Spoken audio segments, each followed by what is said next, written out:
सर्वांना सर्वप्रथम माझा नमस्कार। आज वसंत व्याख्यानमालेमध्ये गोदातीरीच्या काठावर अतिशय रम्य अशा वातावरणामध्ये स्वर्गीय उत्तमरावजी डिकले यांच्या स्मृतीच्या निमित्ताने आज आपल्या पुढे वसंत व्याख्यानमालेमधलं एक पुष्प गुंफण्याच्या निमित्ताने मला संधी मिळालीत।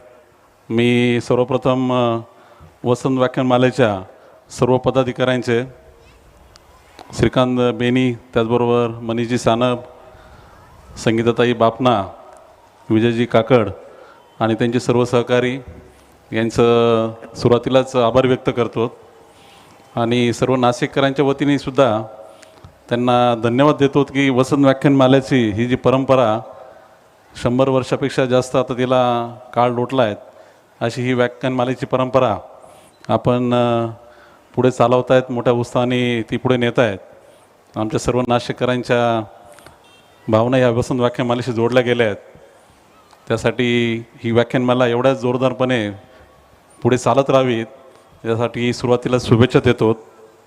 व्यासपीठावर उपस्थित आमचे मित्र डॉक्टर सुनील डिकले साहेब, त्याचबरोबर माझे सहकारी संदीपजी शिंदे आहेत, प्रितीश आणि उपस्थित इथं सर्व नाशिककर सर्व बंधू आणि भगिनींनो, खरं तर आज जो विषय इथे मला दिलेला आहे, शेतकऱ्यांच्या सरकारकडून अपेक्षा, निवडणुकीच्या पार्श्वभूमीवर थोडा विषय अवघड विषय आहेत डॉक्टर साहेब, कारण काही बोललं तर त्याच्यातून बरेच अर्थ निघू शकतात। माझा काही संबंध नाही कोणत्याच पक्षाशी, त्यामुळे तसं मला काही फार ताण घेण्याचं, दडपण घेण्याचं काही कारण नाही, पण विषयच असा आहे शेतकऱ्यांच्या सरकारकडून अपेक्षा। एक तर पहिली गोष्ट, सरकारकडून अपेक्षा कोणत्याही घटकाच्या असतील, ते शेतकऱ्यांच्या असतील किंवा समाजातील कोणत्याही घटकांच्या, निवडणुकीच्या पार्श्वभूमीवर बोलायचं म्हटलं तर त्याला एखादी बाजूस त्याचं जे काही मुद्दे मांडले, काही त्याचं समर्थन करतील आणि त्याचबरोबर काही विरोध पण दाखवतील। हे आता जे आपल्याला कल्पना आहे की कोणताही दोन हे सगळ्या विरोधी पक्ष आणि सत्ताधारी पक्षाच्या मुद्दा एकच असेल तरी पण विरोधी पद्धतीने बोलणं बऱ्याचदा येतं आणि शेतकरी तर घटक असा आहे, शेतकऱ्याला आपण या देशामध्ये कोणत्या नजरेने बघतो हा एक मोठा प्रश्न आहे। शेतकरी म्हटलं का त्याच्याबरोबर ज्या काही वेगळ्या इमेज आपल्या समोर येतात मीडियामधून, मग त्या टी व्ही मीडियापासून तर न्यूज मीडियापासून, शेतकरी म्हटलं का सर्वसाधारण कोणत्या भारतीय पुढे एकतर जे इमेज येतात की ते एक बऱ्याचदा न्यूज मीडियामध्ये एक चित्र येतात, दुष्काळाच्या पार्श्वभूमीवर शेतकरी एक असा वरती आभाळाकडं लक्ष देऊन पाहतोय आणि तो पूर्णपणे असं पिचलेला खचलेला एक शेतकरी, तो एक नजरेपुढं बऱ्याच जणांचे येतो। महाराष्ट्रामध्ये जे काही एक आपल्याला सर्वांनाच जे खरं म्हटलं तर महाराष्ट्रातल्या कोणताही ज्या एखाद्या कोणताही समंजस किंवा ज्याला थोडंसं काही समाजाचं भान आहे अशा कोणत्याही व्यक्तीला लाज वाटेल असे जे काही आपल्या महाराष्ट्राचं शेतकऱ्यांचं चित्र आहे, शेतकरी आत्महत्या, तशा चित्र आपल्या पुढे येतात। त्या निमित्ताने शेतकऱ्यांची दुरावस्था त्या संदर्भात काही इमेजेस समोर येतात आणि त्याचबरोबर मग रस्त्यावर आंदोलन करणारे शेतकरी, ते चित्र डोळ्यापुढे येतात।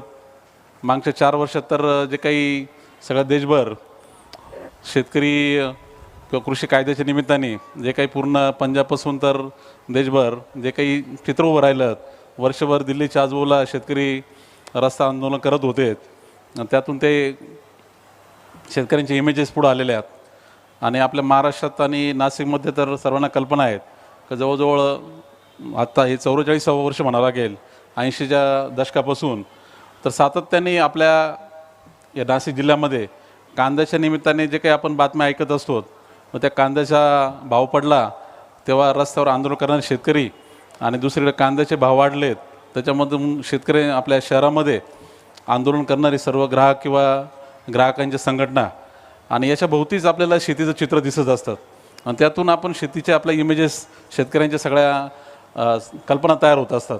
अशीच एकंदरीत परिस्थिती आहे।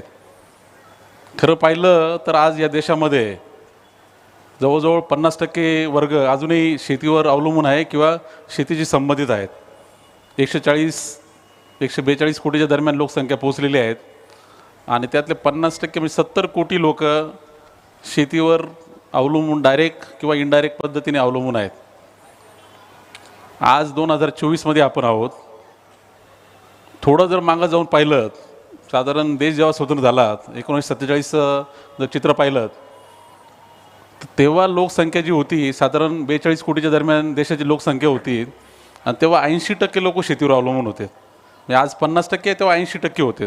पर्सेंटेज वाईज जास्त होतं, पण जर संख्या पाहिली 42 कोटीच्या 80% म्हणजे साधारण 32 कोटी लोक 32 कोटी लोक देश स्वतंत्र होताना शेतीवर अवलंबून होते.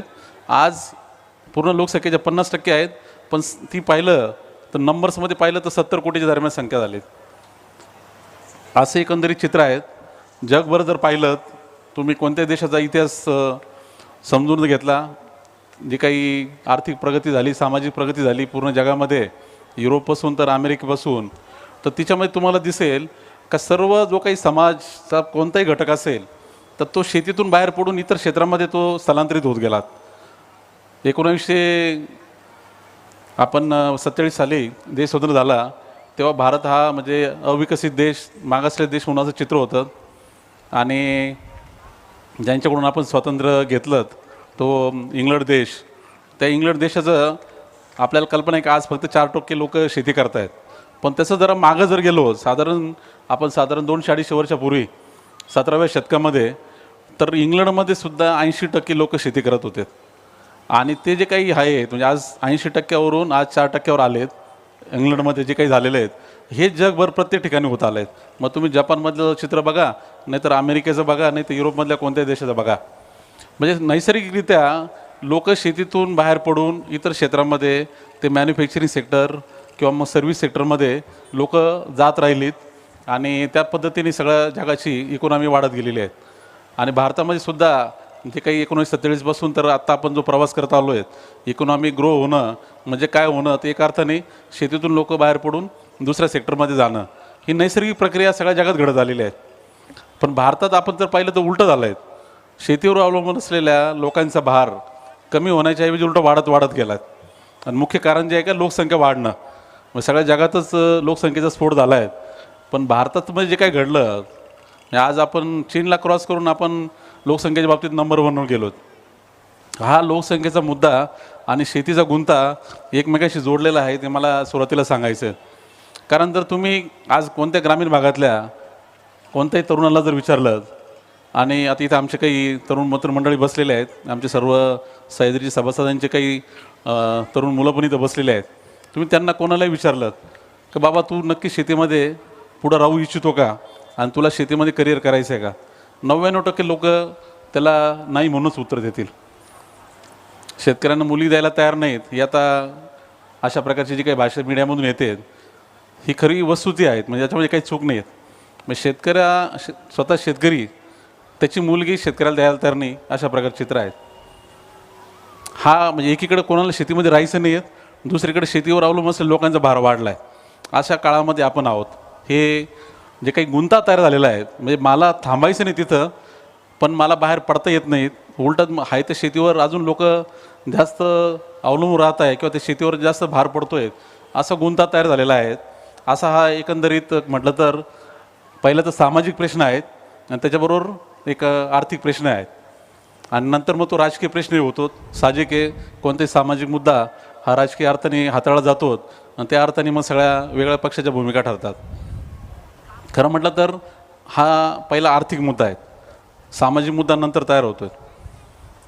आपण जर पाहिलं एक लोकशाहीच्या एकंदरीत आपल्या व्यवस्थेप्रमाणे या देशामध्ये प्रत्येकाला लोकशाहीमध्ये आपल्या स्वातंत्र्य दिलं आहे. आपल्या जे काही आपली घटना आहेत, प्रजासत्ताक भारताची घटना, त्याच्यामध्ये प्रत्येक व्यक्तीला स्वातंत्र्य आहेत, सर्व बाबतीत स्वातंत्र्य आहेत. कोणता व्यवसाय करावा या बाबतीत स्वातंत्र्य आहेत. म्हणजे मी शेतकऱ्याच्या कुटुंबात जन्माला आलो याचा अर्थ मी शेतीच केली पाहिजे असं कुठेही म्हटलेलं नाही, असं कोणतंही बंधन नाही. मला जर बाहेर पडायचं तर मला त्या प्रकारचं स्वातंत्र्य आहेत. मग नक्की गुंता कुठं आहेत? गुंता जो आहे सगळ्यात मोठा या देशामध्ये झालेला आहे की जी काही लोकसंख्या शेतीवर अवलंबून आहेत, एवढ्या लोकांना शेतीतून बाहेर पडायचं आहे तर त्यांना सामावून घेता येईल जेवढी ताकद दुसऱ्या सेक्टरची, म्हणजे आपण मॅन्युफॅक्चरिंग सेक्टर म्हणतो किंवा सर्व्हिस सेक्टर म्हणतो, त्याची ताकदच नाही, हा सगळ्यात एक दुसरा गुंता आहे. मग एक आज पाहिलं तर शेतकऱ्याभोवती एक चक्रव्यूह तयार झालेला आहे. मला आतमध्ये त्या जे काही शेतीचा सगळा आर्थिक दुरावस्था झालेली, शेती परवडत नाही, अशा व्यवस्थेत राहायचं नाही आहेत, आणि दुसरीकडे मला बाहेर पडायचं आहे तर बाहेर पडायला मला संधी नाही, अशी दोन्ही बाजूनी एकंदरीत कोंडी झालेली आहेत. आज मराठवाड्यामध्ये आपण बघतोय तर मोठ्या प्रमाणात असंतोष आहेत.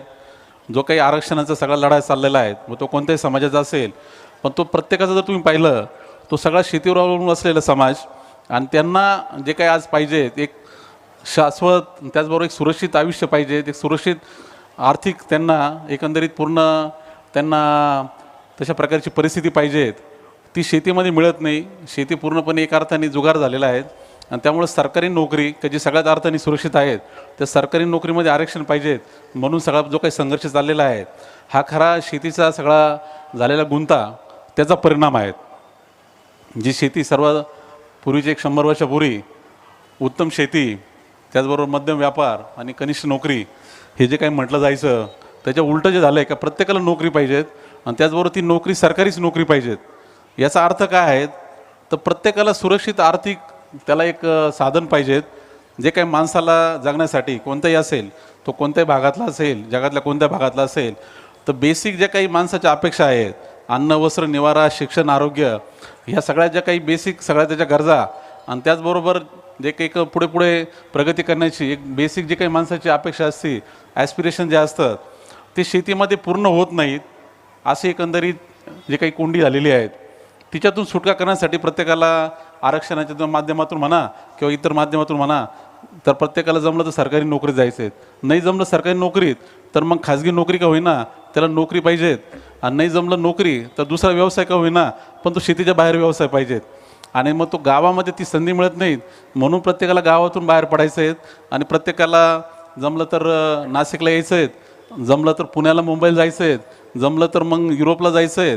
असं एकंदरीत सगळं आपलं हे चित्र तयार झालेलं आहे. म्हणजे नैसर्गिकरित्या हे सगळं स्थलांतर जे शेतीतून इतर क्षेत्रामध्ये होत गेलं आहे, तशाच प्रकारचं एकंदरीत मानसिकता आपल्या सगळ्या शेतकरी समाजात आहेत, आणि त्या दृष्टीने त्याला संधी तयार करून दिल्याशिवाय, त्याला बाहेर पडल्याशिवाय शेतीचा गुंता सुटणार नाहीत, असं आजचे चित्र आहे. आणि त्या अर्थाने एकंदरीत सरकारच्या भूमिकेकडे सर्वांना बघावं लागेल. खरं म्हटलं तर शेतकरी म्हटलं की आपल्याकडे एक शब्द वापरला जातो, जय जवान जय किसान.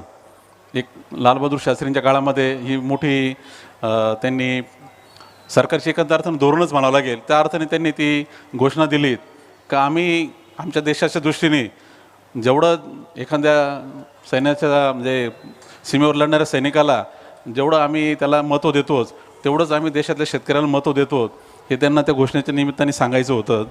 आणि ज्या पद्धतीने सैनिक सीमेवर देशाचं सीमेचं रक्षण करतो, आणि ती एक जबाबदारी सर्व नागरिकांच्या वतीने घेतो, त्याच पद्धतीने शेतकऱ्याची भूमिका त्या काळात पाहिली गेली का प्रत्येक देशातल्या नागरिकाला जे एक त्याची मूलभूत गरज आहे अन्न, त्या अन्नाच्या बाबतीत तो शेतकरी राबराब कष्ट करून ती ती ती काळजी घेतोय, ती देशातल्या सर्व नागरिकांचं पोट भरेल याच्यासाठी तो राबतोय.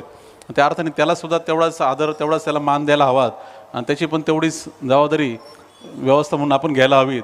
अशा अर्थाने ती जय जवान जय किसान ही घोषणा होती. पण तुम्ही जर नीट पाहिलं, तिच्याकडे जरा थोडंसं आर्थिकदृष्ट्या जर समजून घेतलं, आपण जेव्हा जय जवान म्हणतो आणि त्याला तेवढी जबाबदारी देतो का सीमेवर जाऊन लढायचं आहे, देशाच्या सीमेचं रक्षण करायचं आहे, तेव्हा त्याच्या आर्थिक सर्व गरजा आहे त्याची जबाबदारी आपण घेतो. उद्या एखाद्या सैनिकाला जर सांगितलं का तू एवढं मोठं काम करतोय, आम्हाला सर्वांना तुझा खूप अभिमान आहे, आदर आहेत, तेव्हा तू सीमेवर तू लढतोय आणि एवढी मोठी भूमिका पाळतोय, तर एक थोडीशी जबाबदारी अशी घे का तुझी आर्थिक जबाबदारी पण तूच बघून घे. आम्ही काही पगार देऊ शकत नाही, आमच्या तिजोरीत काही पैसे नाहीत, तेव्हा ते पण जरा काळजी तूच घेऊन टाक. म्हणजे तू लढ, आणि त्याचबरोबर स्वतःचं घर कसं चालवायचं आहे त्याच्या बाबतीत पण ती काळजी तूच घे.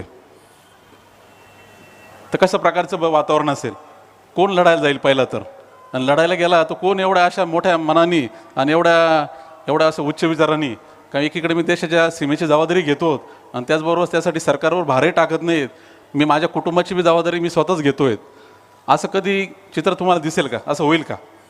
आज शेतकऱ्याकडून आपण तीच अपेक्षा करतोय. शेतकऱ्याकडून एकीकडे आपण जेव्हा जय किसान म्हणतोय तेव्हा त्याला एकीकडे सांगतोय का तू एक अन्नदाता आहे, या देशातील 140 कोटी लोकांना त्यांना पोटाला पुरेल एवढं अन्न तू तयार करतोय, देशाला अन्न सुरक्षा तू तयार केलीत. अमेरिकेवरून गहू मागवायचे आज देशामध्येच पिकतोय. उलटा असं झालं का आपण एवढा गहू पिकवायला लागलो का आपण एक्सपोर्ट करायला लागलो. अशी सगळी व्यवस्था तू म्हणजे केली आणि आता त्या बदल्यात तुझी जबाबदारी तूच घे. तुला कोणत्या प्रकारची आर्थिक सुरक्षा आम्ही देणार नाहीत. कोणताही आज जर तुम्ही पाहिलं पंजाबमध्ये जो अनरेस्ट आहे, पंजाब आज जर पाहिलं सगळ्या प्रकारे पंजाब पेटलेला आहे. मग तिथं जे काही परत दहशतवाद तयार होईल का असं वातावरण तयार झालेलं आहे. त्या दहशतवादाचं मूळ कारण शेतीमध्ये आहे. पंजाबच्या कोणत्या गावात तुम्ही जा, आज तिथला गावातला तुम्हाला एकही तरुण गावामध्ये शेती करताना तर दिसणार नाही, पण तो पंजाबमध्ये सुद्धा राहायला तयार नाही. पंजाबमधल्या प्रत्येक तरुणाला असं वाटतंय कॅनडाला जावं, ऑस्ट्रेलियाला जावं, अमेरिकेत जावं. तिकडं जाऊन एखाद्या रेस्टॉरंटमध्ये तो वेटर म्हणून काम करेल, एखादं ड्रायव्हर म्हणून काम करेल, काही करेल, पण तो भारतात राहायला तयार नाहीत. आणि म्हणजे आपल्याला माहिती आहे कॅनडामधून ज्या पद्धतीने आज भारतामध्ये जे काही वातावरण दूषित करायचं काम चाललेलं आहे, तर एक नवीनच प्रश्न तयार व्हायला लागला आहे. आणि त्याचं मूळ जे आहे ते शेतीमध्ये आहे. खलिस्तानचं जे काही आंदोलन झालं बिदरनवाल्यांचं, त्याचं तुम्ही जर समजून घेतलं तर त्याचंही मूळ जे होतं तेव्हा म्हणजे तसं जर पाहिलं तर 80 दशकामध्ये तुलनेने बरी परिस्थिती होती शेतकऱ्यांची, तरी पण तेव्हा जो काही असंतोष तयार झाला त्याचं मूळ कारण होतं शेतीची आर्थिक दुरावस्था. सगळ्या अर्थाने एकीकडं हरित क्रांतीच्या माध्यमातून पंजाबच्या शेतकऱ्यांनी आणि त्याचबरोबर सगळ्या उत्तर भारतातल्या शेतकऱ्यांनी गहू तांदूळ पिकवण्याची जबाबदारी घेतली. एवढा गहू तांदूळ पिकवला की सगळे गोडाऊन आता भरून वाहत आहेत. उलटं ते धान्य खराब व्हायला लागलं, एवढं गहू तयार व्हायला लागलात. पण आर्थिकदृष्ट्या जर पाहिलं तुम्ही, सगळ्यात समृद्ध ज्याला आपण म्हणतो देशातला शेतीच्या दृष्टीने समृद्ध भाग म्हणजे पंजाब, तिथल्या शेतकऱ्यांचं उत्पन्न सरकारच्या आकडेवारीनुसार महिना 18,000 रुपयाच्या वरती जात नाही. एका कुटुंबाचं उत्पन्न म्हणजे एक कुटुंबामध्ये साधारण 4 ते 5 लोक असतात, तर त्यांचं पंजाबमधल्या शेतकऱ्यांचं उत्पन्न आजच्या तारखेला सुद्धा 18,000 रुपये महिन्याच्या वरती पूर्ण कुटुंबाचं, म्हणजे साधारण 5 लोक शेतीमध्ये काम करत असतील तर सगळ्यांचे मिळून 18,000 रुपयाच्या वरती जात नाहीत, ही सरकारी आकडेवारीनुसार. आता पंजाब म्हणजे सगळ्यात समृद्ध भाग समजला जातो शेती दृष्टीने. त्याच्यात विरुद्ध तुम्ही जर गेलेत म्हणजे सगळ्यात एकदम मागासलेला शेतीच्या बाबतीतला भाग म्हणजे पूर्वेकडचा भारत, म्हणजे तिकडे झारखंड, ओरिसा असा भाग. तिकडे 4,500 रुपये महिन्याला शेतकरी कुटुंबाचं उत्पन्न सरकारी आकडेवारीनुसार आहे. आणि महाराष्ट्रात आहे सरासरी ते 10,500 महिन्याला एका कुटुंबाचं उत्पन्न. आणि ते पण उत्पन्न जे आहे ते सरकारीच्याच भाषेमध्ये ते कुठेही स्टेबल नाहीत. म्हणजे ते असं नाही म्हणतात का मिनिमम आहे बा, ते पण निसर्गाचे फटके बसले तर धोक्यात येतात, अशी परिस्थिती आहे. आता मला सांगा, म्हणजे मी महाराष्ट्राचं किंवा झारखंडचं इथं उदाहरण देतच नाही, पंजाबचंच घेतो परत. 18,000 रुपये 5 व्यक्तींना महिन्याला उत्पन्न मिळते. म्हणजे एका व्यक्तीला जर काढलं ते सरासरी किती येणार, तर 3-3,500 रुपये महिन्याला त्या व्यक्तीला शेतीमधून मिळत आहेत. आणि ते बी पंजाबसारख्या समृद्ध भागात जिथं 100% पाणी आहे, लाईट आहेत, त्या गावाला तांदळाला हमीभाव बी दिलेला आहेत, सर्व आहेत. म्हणजे जे काय म्हणाला तुम्ही सरकारकडून अपेक्षा, तर ते सगळं आहेत. आम्हाला पाणी पाहिजे, आम्हाला लाईट पाहिजे, आमच्या मालाला हमीभाव पाहिजे, ते सगळं आहेत. असं असताना 3,500 रुपये एका व्यक्तीला जर महिन्याला कोणी देत असेल त्यांनी काय शेती करावी? आपण इथं आता कोणी सर्वसाधारण एखादा एकदम म्हणजे शहरामधलं एकदम बेसिक काम करणारा, इथं कोणी आपण गंगेवर झाडू मारणारा माणूस असेल त्यालासुद्धा आपण 400 रुपये इथं देत असू. म्हणजे महिन्याला कमीत कमी 12,000 रुपये देऊ. बेसिक काही काम तुम्ही सांगा. आज मिनिमम वेजेस जे काही सरकारच्याच आपल्या परत त्यांचे जे काही व्याख्या आहे त्यानुसार जर पाहिलं तर 380 रुपये कमीत कमी एका व्यक्तीला मिनिमम वेजेस द्यावा लागतात. वरून परत नंतर त्याला PF EIC म्हणजे पार टेम्पररी एखादा कामगार असेल 10 दिवसच कामाला येत असेल त्यालाही त्याचा PF भरावा लागतो, त्याचं EIC द्यावं लागतं. मग सगळं जर जोडलं, आता सह्याद्रीमधलाच आमच्याकडे सगळ्या प्रकारचं जो काही कामगार वर्ग आहे परमनंट आहे तो त्याची तर सगळीच काळजी घ्यावी लागते. पण जो सिजनल आहे तात्पुरता येतो, म्हणजे तो फार झाला तर 8 दिवस 15 दिवस जरी कामाला आला तरी त्याचा PF भरावा लागतो, EIC त्याचे सगळं काढावं लागतं. आणि सरासरी 560 रुपये त्याला दिवसाला साधारण खर्च करावा लागतो. म्हणजे तुम्ही जर पाहिलं तर 16,000 ते 17,000 रुपये एकदम बेसिक काम केलं तर त्या माणसाला मिळतात, आणि ते पण खात्रीशीर उत्पन्न. आम्ही सह्याद्रीचा आता एक साधारण 14-15 वर्षाचा जो काही प्रवास झाला आहे याच्यामध्ये जे काही सगळं सूत्र घेऊन काम करायचा प्रयत्न केला की आपल्याला शेती एक एकतर पहिली गोष्ट शाश्वत आणि दुसरीकडे तो रिस्पेक्टेबल की ज्याला मान सन्मान आहे अशा अर्थाने व्यवसाय करायचा आहे आणि त्या दृष्टीने सगळी आमची एकंदरीत यंत्रणा उभी करायचा प्रयत्न चालला आहे. त्या मुद्दा मी नंतर येतो.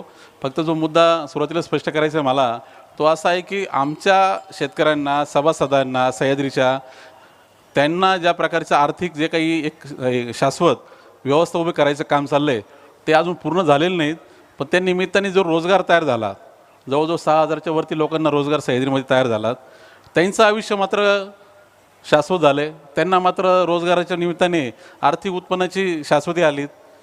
एखाद्या घरात म्हणजे दोन लोक जरी काम करत असतील, सह्याद्रीमध्ये साधं कामगार म्हणून जरी करत असतील तरी त्यांच्या घरामध्ये साधारण 20,000 ते 25,000 रुपये मिनिमम आणि सगळं जर बाकी बेनिफिट जोडले PF पासून सगळे तर 30,000 रुपये महिन्यात जात आहेत. म्हणजे साधारण वर्षाला 3,60,000 रुपये त्यांच्या घरात जात आहेत, जे आमच्या सभासदाला अजून आम्ही द्यायला कमी पडतोय. असा हा एकंदरीत जर पाहिलं म्हणजे आपल्याकडे विरोधाभास झाला आहे. मग शेतकऱ्याला फक्त जय किसान म्हणायचं, जय जवान बरोबर, पण त्याला कोणत्या प्रकारची आर्थिक सुरक्षितता नाही. जे उत्पन्न मिळत असेल ते पण एका अर्थाने जुगारी उत्पन्न असं एकंदरीत चित्र झालेलं आहे. तेव्हा ह्या पार्श्वभूमीवर आपण पाहिलं जर कोणी जर अशा काही कल्पना मांडत असेल अन्नदाता आणि बळीराजा, तर पहिलं ते आपण जर कोणी जो बोलत असेल तो राजकीय व्यक्ती आहे का सामाजिक व्यक्ती आहेत, सर्वसाधारण नागरिक आहे, त्याला पहिला प्रश्न पडायला पाहिजे का आपण असा शब्द विचारताना तो कोणत्या अर्थाने उच्चारतोय. का शेतकरी खूप समाजावर उपकार करतोय, तो अन्नदाता आहे, बळीराजा आहे असं म्हणत असाल तर पहिलं आपण ढोंगी आहोत हे पहिलं आपण मान्य करायला हवं. आपण जे काही अशा पद्धतीने या सगळ्या खोट्या सगळ्या बनवलेल्या आहेत, शेतकऱ्यांच्या इमेजेस बनवलेल्या आहेत, त्यांच्या सगळ्या अशा प्रकारच्या प्रतिमा बनवल्या आहेत, त्या पहिल्या डोक्यातून काढायला पाहिजे. आम्ही मागच्या एक सगळ्या एक 14-15 वर्षाच्या निमित्ताने सह्याद्रीमध्ये जे एक विचारसरणी रुजवायचा प्रयत्न केला त्याचं मूळ सार आम्ही एकच ठेवलं आहे. आम्ही सर्व शेतकरी कुटुंबात आलो आहे. शेतकरी कुटुंबात एक साधारण जी विचारसरणी असते का आपली जमीन ही आपली माता आहेत, आपली काळी आई आहेत, तिची सेवा करणं आपलं कर्तव्य आहे. एक संस्काराचा भाग असतो. त्या अर्थाने आपण तिकडं शेतीकडे बघत असतो. जमीन ती खाटी ठेवू नयेत, जमीन अशी पडी ठेवणं ते चुकीचं आहे. पाप लागेल. पाऊस आला का ती जमीन नांगरली पाहिजे, पेरली पाहिजेत. परवडतं आणि नंतरचा भाग हा सगळा एक जो काय आहे एक संस्काराचा भाग म्हणून त्या शेतीकडे बघत असतो. पण याच्यामध्ये एक दुसरा जो मुद्दा येतो बऱ्याचदा की शेतकरी कुटुंबामध्ये का आपलं जे काही अन्नाची गरज आहे आपल्या कुटुंबाची ती आपण स्वतःच पिकवली पाहिजे आणि आपणच ती आपल्या शेतीमधून ही पूर्तता केली पाहिजेत. म्हणून मग त्या अर्थाने मी थोडं गहू, मी थोडं तांदूळ, मग मी थोड्या डाळी, मग थोडा भाजीपाला, थोडंसं मग काही तेलबिया असं घरात जे काही लागतं ते घरच्या घरी पिकवणं अशा प्रकारची एकंदरीत मानसिकता म्हणजे आमची आधीची पिढी म्हणावं लागेल किंवा त्याच्या आधीची आजोबांची पिढी त्याच्यामध्ये होती. आणि मग जर ते सगळं घरासाठी पिकवलं जर शिल्लक राहिलं तर ते विकायला घेऊन गेलं आणि मग त्या विक्रीमधून जे काही थोडाफार पैसा आला तो मग घरातल्या इतर गोष्टीसाठी वापरला. अशा प्रकारची मानसिकता ही साधारण तुम्ही 90पर्यंत दशकापर्यंत असेल. पण आता 90 नंतर ज्या पद्धतीने काळ बदलला आणि ज्या पद्धतीने ग्लोबलायझेशन सगळं व्हायला लागलं, लोकांची सगळं विचारधारा बदलायला लागली, जगाशी जोडले जायला लागले, जो एक विचार पुढे यायला लागला मला घरी खायला अन्न लागतं आहे आणि माझ्या कुटुंबाच्या काही गरजा आहेत अन्नाच्या दृष्टीने, पण ते मग मी घरी पिकवलंच पाहिजे का. जी गोष्ट म्हणजे मला घरी अन्न सगळं मला लागतं आहेत आणि वेगळ्या गरजा आहे माझ्या, मग माझ्या गहू तांदूळापासून तर दुधापासून तर सगळ्या प्रकारच्या काही असतील भाजीपाल्यापासून, आता ते मी सगळं पिकवलंच पाहिजे का. मग जर मी पिकवलं असं पाहिजे असेल तर मग प्रत्येक माणसाने, देशातल्या प्रत्येक माणसाची गरज येते अन्न आणि त्या दृष्टीने मग त्यांनी प्रत्येकानेच ते सगळं केलं पाहिजे, प्रत्येकाने पिकवलं पाहिजे. बऱ्याच लोक शेतकऱ्यांना सल्ला देतात त्या जोडधंदा करायला पाहिजेत, तुमच्या घरच्या ज्या काही गरजा आहेत तुमच्या तुम्ही घरीच भागवल्या पाहिजेत. त्या पद्धतीने म्हणजे आता कृषी पदवीधर असतात किंवा कृषी खातं असतात तर ते शेतकऱ्यांना त्या प्रकारचे सल्ले देताना सगळ्या कल्पना मांडतात का थोडं तुमच्याकडं काही गाई पाहिजेत, कोंबड्या पाहिजे, शेळ्या पाहिजेत, थोडं तुम्ही भाजीपाला लावायला पाहिजे, थोडे फळं लावायला पाहिजेत, मग त्यातून मग तुमचं घराचं उत्पन्न स्थिर होईल वगैरे अशा कल्पना मांडल्या जातात, घरच्या गरजा पूर्ण होतील. आता जर हा मुद्दा शेतकऱ्याच्या बाबतीत लागू होतो तो शहरातल्या प्रत्येक माणसाच्या बाबतीत बी लागू होतो. प्रत्येकाला दूध पाहिजे, प्रत्येकाला भाजीपाला पाहिजे, प्रत्येकाला काही डाळी पाहिजे, साळी पाहिजे, सगळ्यात तेलबिया पाहिजेत, मग प्रत्येकाने ते करायला पाहिजेत. तर तसा सल्ला त्यांना दिला जात नाही, तो शेतकऱ्याला दिला जातो. मग हा एक परत नवीन म्हणजे एक ढोंगीपणाचा प्रकार मुद्दा जो आहे आता खरं म्हटलं तर कोणत्या आपल्या ज्या अन्न ही प्रत्येकाची बेसिक गोष्ट आहेत आणि ती भागवायची असेल तर तुमचं पहिलं तर आर्थिकदृष्ट्या तुम्ही सक्षम पाहिजे. तुमच्या खिशात पैसे असेल तर तुम्ही बाजारात जाऊन विकत घेऊ शकतात. तुम्ही बाजारामध्ये जाऊन तुम्हाला जे पाहिजे ती वस्तू घासाघीस करून घेऊ शकतात. तुम्हाला पिकवायला पाहिजे असं कोणी सांगितलं? शेतीकडे बघण्याचा जो दृष्टिकोन आहे आम्ही तरी त्या अर्थाने घेतला.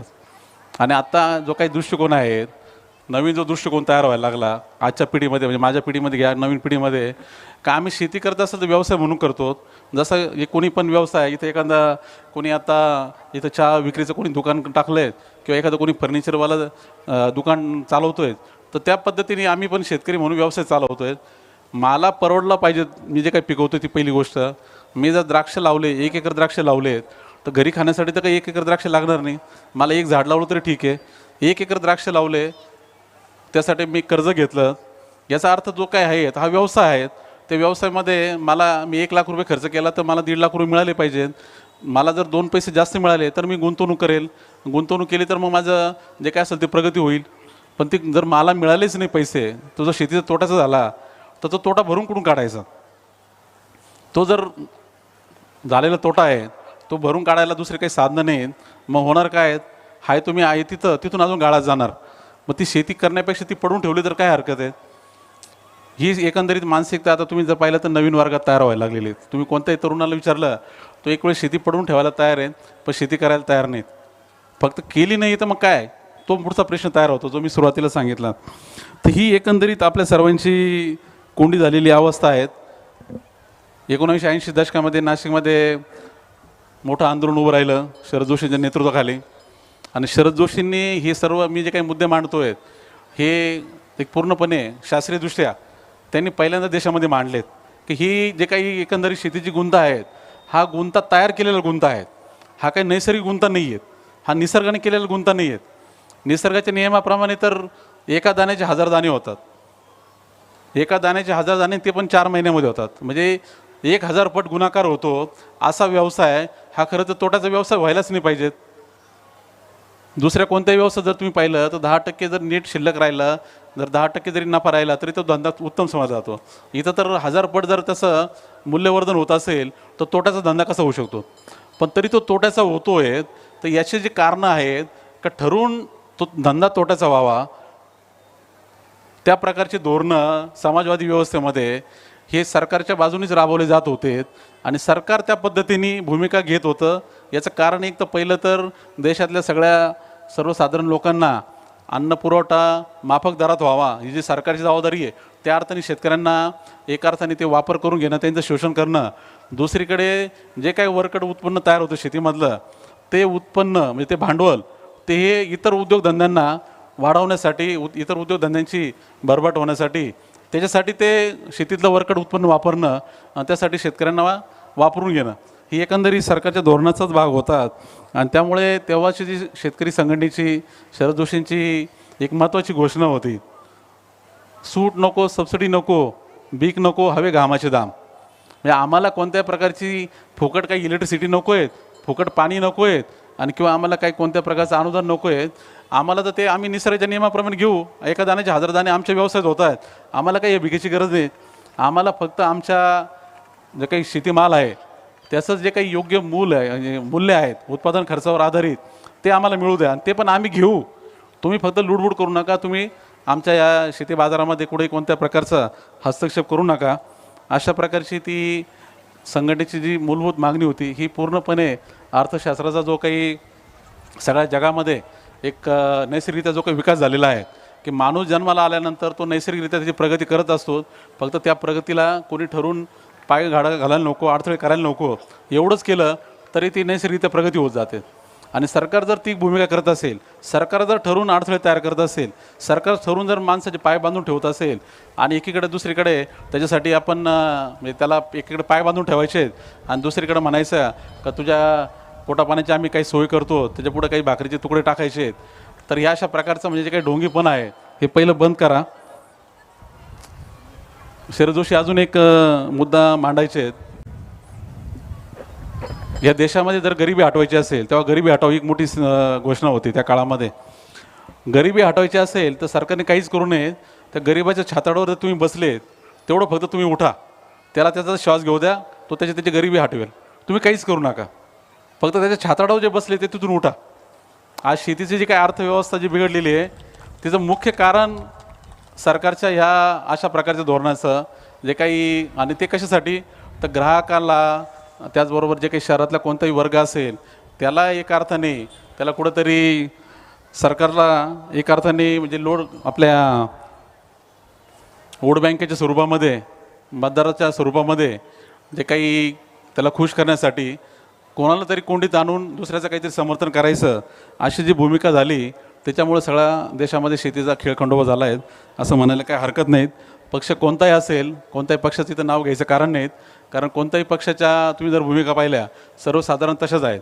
जेव्हा विरोधी पक्षात असतात तेव्हा मी आता जे मुद्दे मांडतोय त्याच पद्धतीने भाषा असते, आणि जेव्हा सत्तेत गेल्यानंतर ती भाषा जी होते ती एकंदरीत पूर्ण मताच्या राजकारणाच्या दृष्टीने होते. कांद्याचं उदाहरण उत्तम उदाहरण आहेत.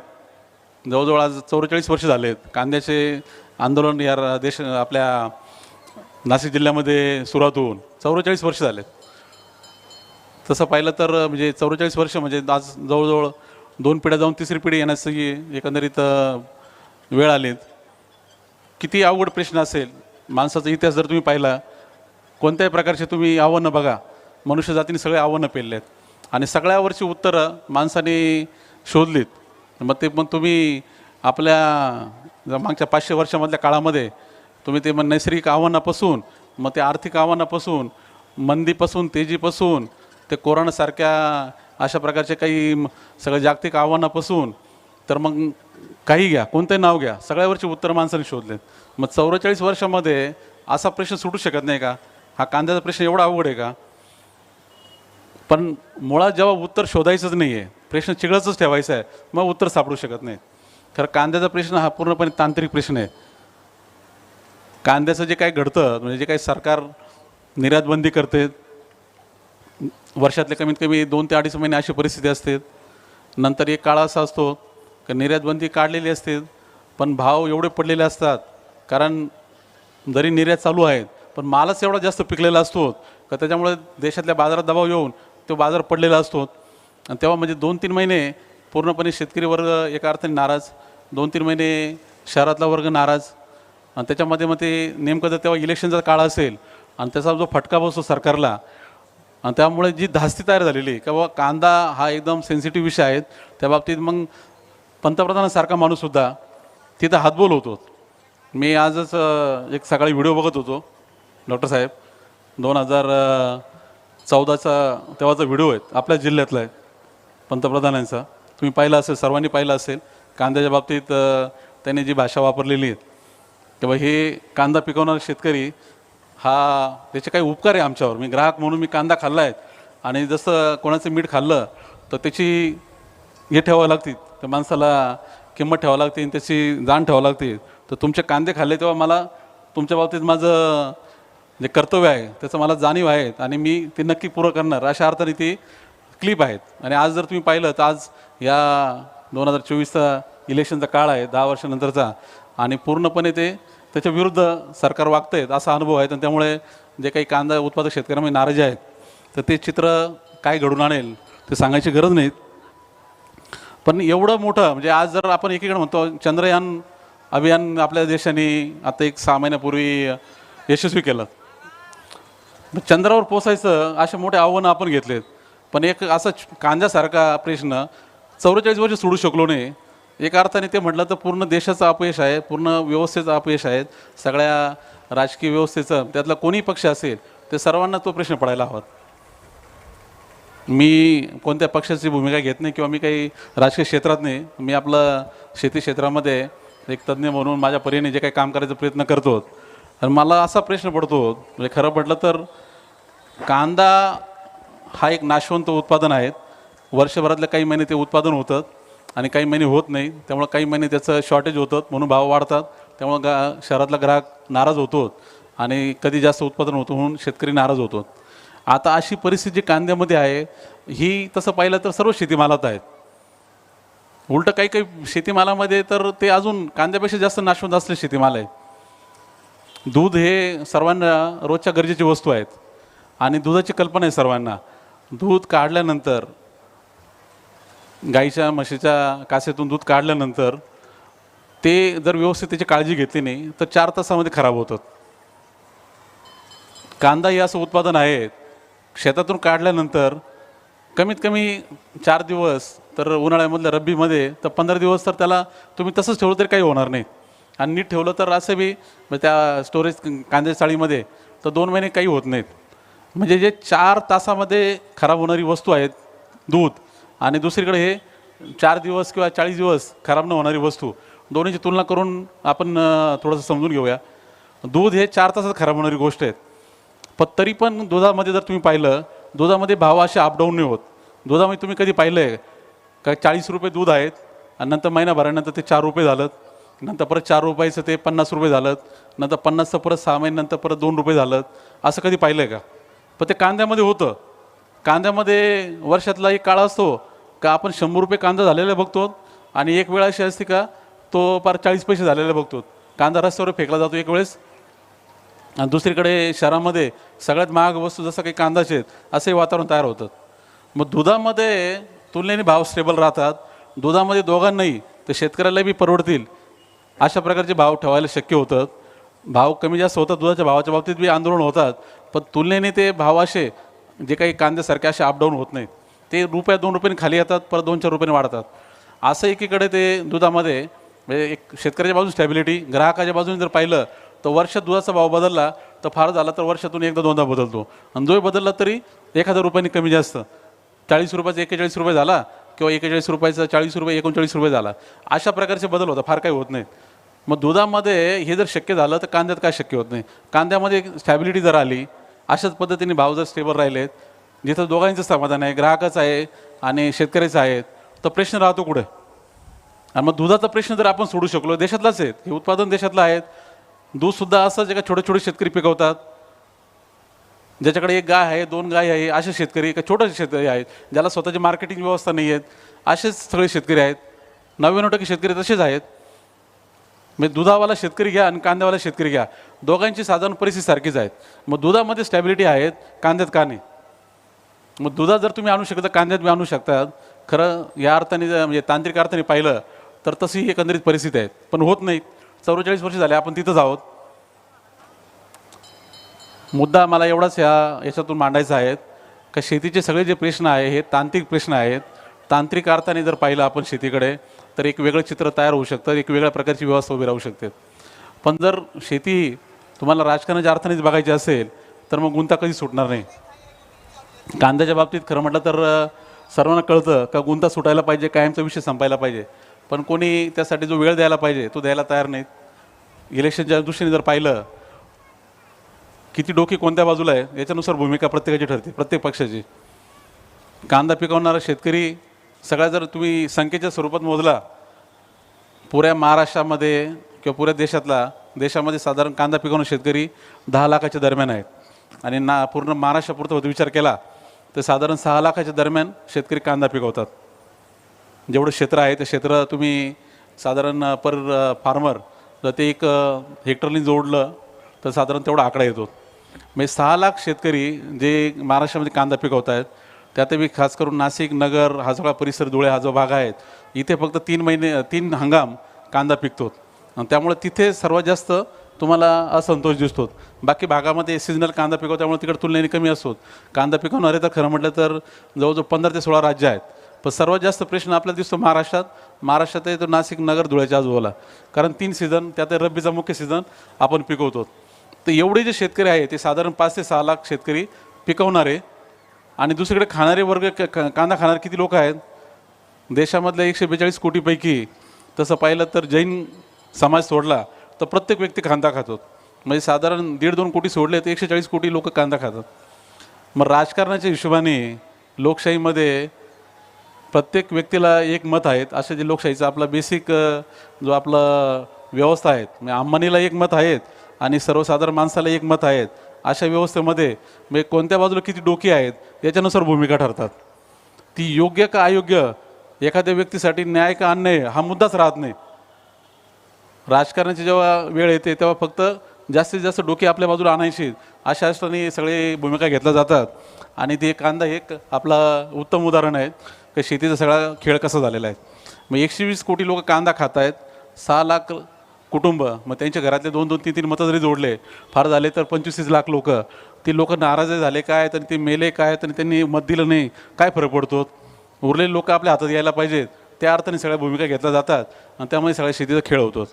तर या सगळ्या एकंदरीत सगळ्या भूमिकेमध्ये किंवा एकंदरीत विचारधारेमध्ये कुठेही शेतीला व्यवसायाच्या नजरेने पाहिलं जात नाहीत. कुठे हा विचार केला जात नाही की शेती हा जर फायदेशीर व्यवसाय झाला, शेतीमध्ये जर तिथे आहे त्या क्षेत्रामधून एक जर उत्तम पद्धतीने उत्पन्न मिळालं तर माणूस कुठं गाव सोडणार नाही, शेती सोडणार नाहीत आणि तिथेच उलटा नवीन एक व्यवस्था उभी राहू शकते. हा मुद्दा पुढे येतही नाही, त्याच्यावर कोणी चर्चा करत नाहीत. शेतीला इन्कम टॅक्स नाहीत असं बऱ्याच लोकांना, म्हणजे शहरातल्या लोकांना असं वाटतं की शेतकऱ्यांची खूप मजा आहे. इन्कमच नाही तर इन्कम टॅक्स लावणार कुठून, मोठा प्रश्न आहे. आणि बऱ्याच जणांना असं वाटतं, म्हणजे आता काय पुऱ्या देशामध्ये जर तुम्ही पाहिलं तर जे काही इन्कम टॅक्स भरणारे लोक आहे त्याच्यामध्ये 800 लोक आहेत असे की जे शेतीचं उत्पन्न दाखवून आणि त्या शेतीच्या उत्पन्नाच्या आड त्यांचं इतर इन्कम ते सगळं कुठं लपवतात. 800च आहेत एकदम इन्कम टॅक्सच्या आकडेवारीनुसार आहेत.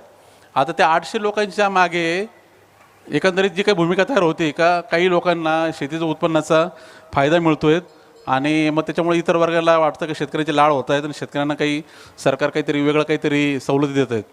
खरं म्हटलं तर म्हणजे हे सगळं जे मागाशी सुरुवातीलाच म्हटलं की ज्या खोट्या इमेज बनवलेल्या आहेत, जे काही म्हणजे आता शेतकरी असा शब्द आहेत का प्रत्येकजण म्हणतो मी शेतकरी आहेत. आपल्याकडे एक फॅशन आहे ती पण, म्हणजे कुठे गेला ना माणूस, म्हणजे एखादा फार मोठा मुख्यमंत्री पंतप्रधान झाला तरी तो म्हणतो मी शेतकरी, मूळ शेतकरी, माझा सगळा व्यवसाय शेतकरीचे, संबंध राहत नाही काही. पण ते आता एक बोलायची फॅशन झाली, त्या अर्थाने शेतीचा ते एक क्षेत्र सोयीनुसार जोडलं जातात. एक सहानुभूती मिळवायला म्हणा किंवा मग त्याला एकतर काही इतर गोष्टी लपवायच्या असेल म्हणा. तर हा सगळा जो नकलीपणा आहे हा पहिला सोडायला पाहिजेत आणि एक वेगळ्या दृष्टीने शेतकऱ्यांकडे बघायला हवं, शेती व्यवसायाकडे बघायला हवं. तेव्हाच देशाची एकंदरीत इकॉनॉमी बदलेल. शेतीचा प्रश्न हा फक्त शेतकऱ्यांचा प्रश्न नाही आहे, हा फक्त ग्रामीण भारताचा प्रश्न नाही आहे, हा पूर्ण भारताच्या इकॉनॉमीचा प्रश्न आहे. मुंबईमध्ये गेलं, अंबानीची अँटेना बिल्डिंग आहे, 700 कोटीची बिल्डिंग आहे. त्या बिल्डिंगमध्ये उभं राहिलं आणि तिथून जर वरच्या मजल्यावरून पाहिलं तर ती 50% मुंबईमधली जी काही झोपडपट्टी आहे ती दिसते. जो त्या अँटेना बिल्डिंगमध्ये राहणार माणसाला त्याला कोणत्या प्रकारचं सुख असेल. मग तो स्वतःच्या पुरतं तेवढा एक बदल झाला, पण आजूबाजूचा सगळा जेवढा हा सगळा पूर्ण समाज, जो सगळा फसलेला समाज आहे, गाळामध्ये फसलेला, आणि तो कुठून आलेला, मुंबईच्या झोपडपट्टीतला माणूस कोण आहेत? 99% लोक हे ग्रामीण भारतातले आहेत. मग ते UP बिहारच्या किंवा झारखंड ओरिसाच्या भागातून आलेत किंवा मग आपल्या मराठवाड्यातून गेले असतील किंवा मग कोकणातून गेले असतील किंवा घाटावरून गेले असतील. तर ज्यांना शेती परवडत नाही ती प्रत्येकजण ते शहरामध्ये जे काही मिळेल ते शोधायला, संधी शोधायला गेलेला माणूस. आणि तो सगळा असा समाज तो एकीकडे दिसतो आहे आणि दुसरीकडे एक वर्ग आहेत का ज्याची प्रगती चालली आहे. आज देशामध्ये जवळ पाहिलं तर जे काही संपत्ती तयार झाली एवढ्या मागच्या साधारण 30 वर्ष काळात भारताची इकॉनॉमी, आपल्याला कल्पना आहे की आत्ता म्हणजे आपण 5th लार्जेस्ट इकॉनॉमी झाले, आपण 3री लार्जेस्ट इकॉनॉमीच्या दिशेने वाटचाल करतो आहे. आणि हा सगळा प्रवास मागच्या 30 वर्षात जो झाला आहे त्याच्यामध्ये म्हणजे साधारण 91च्या दरम्यान भारत ही 24वी इकॉनॉमी होती, तिथून इथपर्यंत आलो आहे. पण ती सगळी जी काही प्रगती झालेली आहे ही फक्त सर्व्हिस सेक्टर आणि इंडस्ट्री सेक्टरमध्ये, आणि त्यातून जे काही संपत्ती काही वर्गाकडे आली आहेत. म्हणजे आजचं चित्र असं आहे का टोटल देशाची जेवढी संपत्ती आहे त्या 50% संपत्ती फक्त 1% वर्गाकडे आहे. मग एक वर्ग असं आहे का त्या देशाची जे काही प्रगती म्हणतोय आपण, इकॉनॉमी वाढते आणि आपण देश म्हणून महासत्तेच्या दिशेने वाटचाल करतोय, तर ही 1% वर्गाची, 2% वर्गाची प्रगती होत असेल आणि बाकी समाज जर तो अटकून असेल, तो उलटा फसलेला असा गाळात, तो किती दिवस शांत राहणार? कधी ना कधी त्याच्या या संतोषाला वाचा फुटणारच आहेत. जे आता ते आपण सगळ्या आंदोलनाच्या निमित्तानं बघायला लागलो आहेत किंवा पंजाबमधली जी परिस्थिती आहे त्या निमित्तानं बघायला लागलो आहेत किंवा नक्षलिझम जे आहे त्या निमित्तानं बघायला लागलो आहेत. म्हणजे आपण नक्की वाटचाल कोणत्या दिशेने करतो आहे एवढा विचार प्रत्येक सुजाण नागरिकाला करावा लागेल. आणि त्यातून हा विचार करावा लागेल का आता प्रत्येक नागरिकाला, देशातल्या 142 कोटी या लोकसंख्येच्या प्रत्येक घटकाला आपण जोपर्यंत सुरक्षित, एक शाश्वत आर्थिक त्यांना एक प्रकारची व्यवस्था उभी करू शकत नाही, त्यांच्या बेसिक गरजा ह्या भागू शकत नाहीत, तोपर्यंत देशाची प्रगती होणार नाहीत. आणि त्यामध्ये ह्या 70 कोटी लोक शेतीवर जे अवलंबून आहे, या सर्वांना त्या दृष्टीने बघावं लागेल. तुम्ही त्यांना शेतीमधूनच एक तर पहिलं शाश्वत त्यांचं उत्पन्न कसं वाढेल, ती त्याची परत शाश्वती कशी तयार होईल, हा मूलभूत विचार करा. नाही जमलं तुम्हाला शेतीमधून तसं जर तर तेवढा रोजगार तयार करा आणि त्या प्रकारची व्यवस्था दुसऱ्या क्षेत्रात तयार करा. दोन्हीपैकी कोणता न कोणता मार्ग तुम्हाला घ्यावाच लागेल आणि त्यातून तुम्हाला एक हा गुंता सोडावा लागेल. आणि त्यातला दुसरा जो मार्ग आहे का इतर क्षेत्रामध्ये नोकरी तयार करायचा, हा जास्त अवघड मार्ग आहे असं मला वाटतं. कारण आपण जर पाहिलं, नोकऱ्या तयार करायला पाहिजेत, नोकऱ्या मोठ्या प्रमाणात सरकारी नोकऱ्या तयार व्हायला पाहिजेत किंवा खाजगी क्षेत्रात का होईना तयार व्हायला पाहिजेत. चांगल्या गुणवत्तेच्या, चांगल्या दर्जाच्या, उत्तम उत्पन्न देणाऱ्या नोकऱ्या तयार व्हायला पाहिजेत.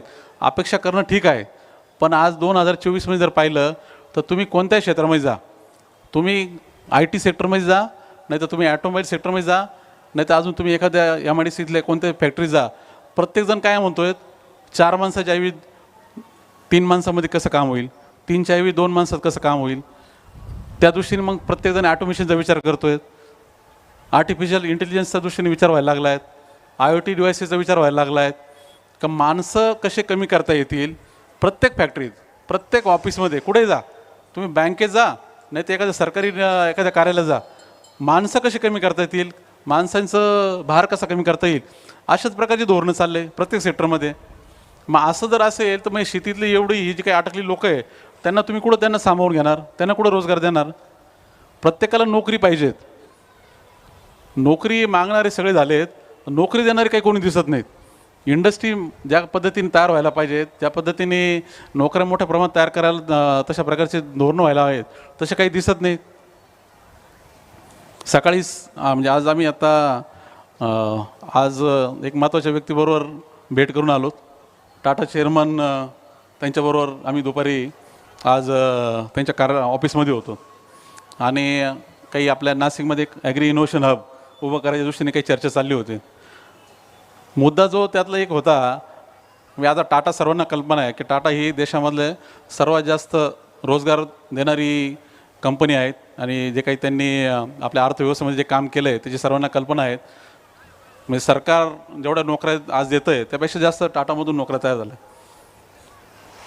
आता ह्या सगळ्या त्या याच्यामध्ये चर्चेमधला जो काही मुद्दे होते त्यात एक मुद्दा की शेतीकडे आपण कोणत्या नजरेने बघतो. म्हणजे आम्ही ॲग्रिकल्चर इनोव्हेशनच्या दृष्टीने गेलेलो होतो त्यांची भेट घ्यायला, आणि त्यामधला जो मुद्दा होता की ॲग्रिकल्चरला प्युअरली एक इंडस्ट्री म्हणून जर पाहत नाहीत आपण, प्रत्येक शेतकऱ्याला एक उद्योजक म्हणून जोपर्यंत उभं करत नाहीत आणि तो शेतकरी पहिला तर उद्योजक म्हणून यशस्वी एक उद्योजक होणं म्हणजे काय, तर त्याचा पहिला धंदा फायद्यात येणं, प्रगती होणं त्याच्या धंद्यातूनच, जास्तीत उत्पन्नातून. आणि हे घडायला लागलं तर त्यातून जो रोजगार तयार होणार आहे, प्रत्येक शेतामध्ये जो रोजगार तयार होणार आहे, हे सगळ्या अर्थाने खरं देश बदलून टाकणारं एकंदरीत पुढचं चित्र असेल आणि त्या दृष्टीने शेतीकडे बघावं लागेल. सह्याद्रीमध्ये आम्ही आता जे अनुभवलं की ज्या मी मागाशी सांगितल्याप्रमाणे 6,000 रोजगार तयार झालेत. या अशा प्रकारचे रोजगार नाशिक जिल्ह्यात मग तुम्ही दुसरं कोणी एखादी कोणती कंपनी असेल किंवा कोणती बी तुम्ही एखादी मोठं कार्यालय असेल त्याची तुलना करून सांगा, 6,000 रोजगार एखाद्या कोणत्या कंपनीने तयार केलेत. तुम्ही कोणत्याही मोठ्या कंपनीचं नाव घ्या, जे काय आता नाशिकमध्ये चांगले मोठे मोठ्या कंपन्या आहेत, मग ऑटोमोबाईल सेक्टरमधले आहेत किंवा आपल्या सगळ्यात मोठी आपलं HL सगळ्यात मोठी नाशिकमधलं इंडस्ट्री म्हणता येईल, त्यांच्याबरोबर तुम्ही तुलना करून बघा. रोजगार एवढ्या मोठ्या प्रमाणात तयार करणं हे इतर क्षेत्राची ताकद राहिलेली नाही आहे, ही वस्तुस्थिती आहे.